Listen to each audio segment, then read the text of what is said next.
the work I have been doing for the last 5 years has redefined my relationship with the concept of virtue.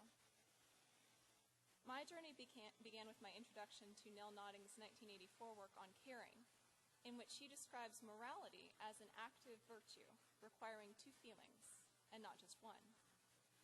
The first is the sentiment of natural caring, which she claimed that everyone, even the most vulgar among us, has experienced at least a glimmer of. Natural caring is based in the unselfish moments in people's lives, moments often connected to experiences with families or close friends. The second feeling, as she defined it, is the feeling of I must, in response to the plight of others and our conflicting desire to serve our own interests.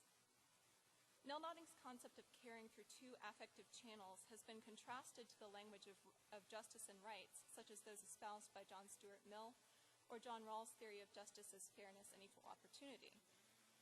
However, others, such as Carol Gilligan, have argued that the language of responsibility merges care, justice, and rights. Responsibility provides a web-like imagery of relationships to replace a hierarchical ordering that dissolves with the coming of equality. And concurrently, the language of rights underlies the importance of including in the network of care not only the other, but also the self. I liked the possibility of breaking down the binary of justice and care, and I argued that true justice must take into account both care and context. As my graduate experience continued, I also became familiar with the theory of Michel Foucault, on whose work much of my eventual study has been based. Foucault stated in What is Critique that there is something in critique which is akin to virtue. Critique in a Foucauldian sense means calling into question the categories that define our existence. Judith Butler described Foucauldian critique this way. For critique to operate as part of a praxis is for it to apprehend the ways in which categories themselves are instituted, how the field of knowledge is ordered, and how what it suppresses returns. Calling into question how categories are constructed and how knowledge is ordered and produced is a practice, just as thinking is, and this questioning improves the practice. One of the most basic categories I had to call into question in order to do the work I wanted to do was the category of the self. Often for Unitarian Universalists, we hear a call to honor our true selves. Following Emerson, trust thyself has become something of an axiomatic virtue for this faith tradition. However, in my work, I encountered new ideas of two other concepts, power and subjectivity, that called into question my ability to trust myself, and in fact called into question everything I thought I knew. There is not enough time and space here for me to go into great detail, but briefly the argument goes something like this. What if power is not actually as straightforward as it would appear in everyday conversation? An important question I encountered came from theorist Stephen Lukes, who wrote in 1974, A may exercise power over B by getting him to do what he does not want to do. But he also exercises power over him by influencing, shaping, or determining his very wants. Indeed, the supreme exercise of power to get others to have the desires you want them to have. That is, to secure their compliance by controlling their desires. Michel Foucault extended this idea and argued that power is not negative. It does not censor or repress. Instead, it produces. Power is that which produces reality, the subject or the self, and what he called domains and rituals of truth. In the study I've been working on, I've been investigating how power operates in and on the bodies of teachers through the rituals of truth we use and which use us. Often these take the forms of documentation, paperwork, tests, hierarchical observations of our teaching, and the discourses of accountability in college and career readiness. The other concept that became called into question for me was the concept of the self. If power produces reality and produces ourselves, then what exactly was the self? The theory of Gilles Deleuze and Félix Guattari helped me here. Instead of using the term self, they used the term subjectivity, a term that indicates the instability and changing nature of what most of us would call the self. For them, there's not an essential self that says, like Descartes, I think, therefore I am. Instead, subjectivity is like a river, constantly being fed by other streams, merging with and splitting off from other rivers, collecting and washing up various debris, constantly in flux with the surrounding environment.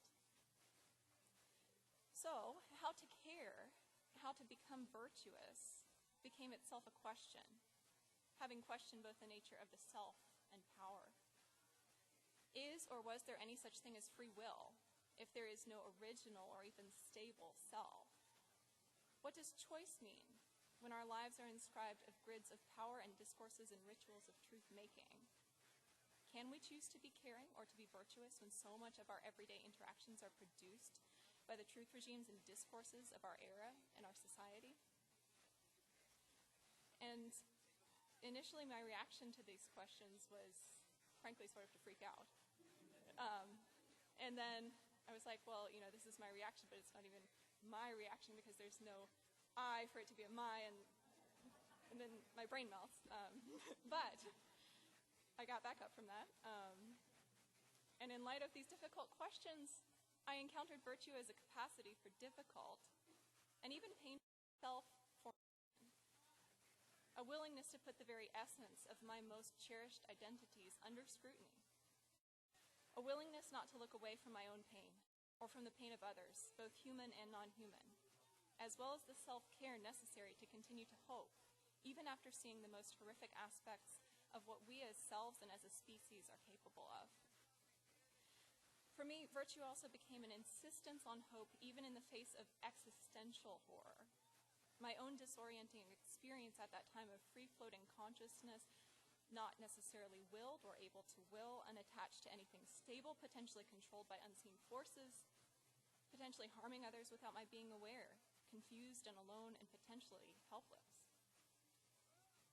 And yet, asking the questions that led to that place, I realized, was an act of virtue. For virtue, if anything, implies a willingness to risk that which we hold most dear and that which makes us feel secure for the sake of a greater good. To risk our conceptions of ourselves and society, to risk all that we think in order to become capable, to potentially produce new becomings and subjectivities capable of transforming ourselves and the world. This gave me hope. And hope, as alternate possibilities for becoming, has shepherded me. I realized that even to an agnosto-atheist such as myself, Psalm 23 still had meaning. Yea, though I walk through the valley of the shadow of death, I will fear no evil, for thou art with me. Hope and the infinite possibilities of life guided my journey through these existential dark valleys. Throughout this journey, virtue as critique and as risky self-formation and reformation also showed me that I had more to learn in many aspects of my life other than simply my graduate work. I came to question and to critique my own notions of nation, home, country, race, gender, sexuality, and how I interacted with the power rituals of all these categorizations. I learned that even though I had considered myself an anti-racist, a GLBTQ ally, and as generally siding with those society has oppressed, even my glance, my gaze, could be filled with power. I learned that the privilege that underlies is the privilege not to be aware of or to acknowledge one's own privileges. I learned that even though I wanted to learn, it was and is not right for me as a white person or as a person whose primary partnership is treated heteronormatively by society to expect marginalized people to educate me on their issues. I have a responsibility to read, to learn more myself, and to ask permission if I then still have questions to ask. I learned that I have a responsibility not to co-opt the cultural practices or the emotions, especially the anger, of marginalized and oppressed people. I do have a responsibility to work towards justice with marginalized people, but I do not have a right to take over leadership of struggles for justice that are not specifically mine.